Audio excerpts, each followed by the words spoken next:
안녕하세요, 트래블튜브. 오늘은 미국 국방부가 중국에 40년 만에 꺼내든 초강수 카드라는 주제로 얘기해보겠습니다.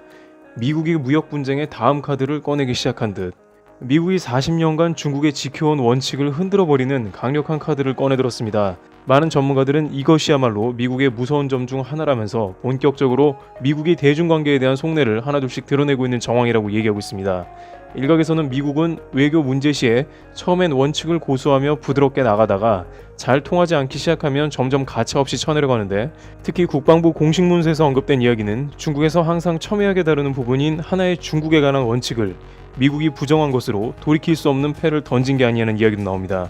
SEMP에 따르면 지난 1일 미국 국방부는 인도태평양 전략 보고서에서 민주주의 국가들과 동맹관계를 강화하려는 미국의 노력을 기술하면서 대만을 국가 컨트리로 언급했습니다. 미국 정부는 1979년 중국과 수교하면서 하나의 중국 원칙을 인정하고 대만과 단교했으며, 이는 지난 40년간 대중국 외교의 근간을 이루었습니다. 그러나 이러한 기조는 도널드 트럼프 행정부가 들어선 후 대만과 교류를 강화하고 무기 판매를 확대해 나가면서 기조가 달라졌습니다. 그러다가 급기야 문서상 대만을 국가로 언급하면서 하나의 중국 원칙을 뒤흔드는 카드를 꺼내버린 것입니다.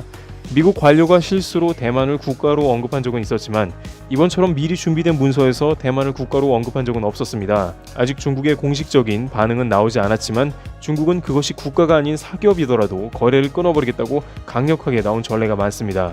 우리나라에서도 항공사들이 홍콩, 대만 등을 중국으로 묶어야 했습니다. 따라서 미국의 이번 조치가 중국의 강력 반발로 인해 무역전쟁 다음 단계인 외교 군사 부문으로 넘어가는 게 아니냐는 의견도 나오는 것입니다.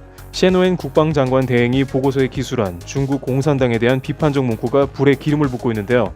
중국 공산당이 이끄는 중국은 자국의 이익을 위해 지역을 재편성하고 이를 위해 군사 현대화와 약탈적 경제 동원을 다른 나라에 강요한다고 비판했습니다. 이러한 비판은 국방 참모진들이 한 목소리를 내고 있습니다. 슈라이버 차관보는 대만의 위협이 커지는 것을 보고 있고 대만 관계법에 따라 우리의 의무를 진지하게 수행할 것이라며 대만과 미국의 공동 방위 조약을 대체한 새로운 안전보장 조항법을 언급했습니다. 다시 한번 중국이 가장 꺼려하는 부분을 건드리고 있는 것입니다.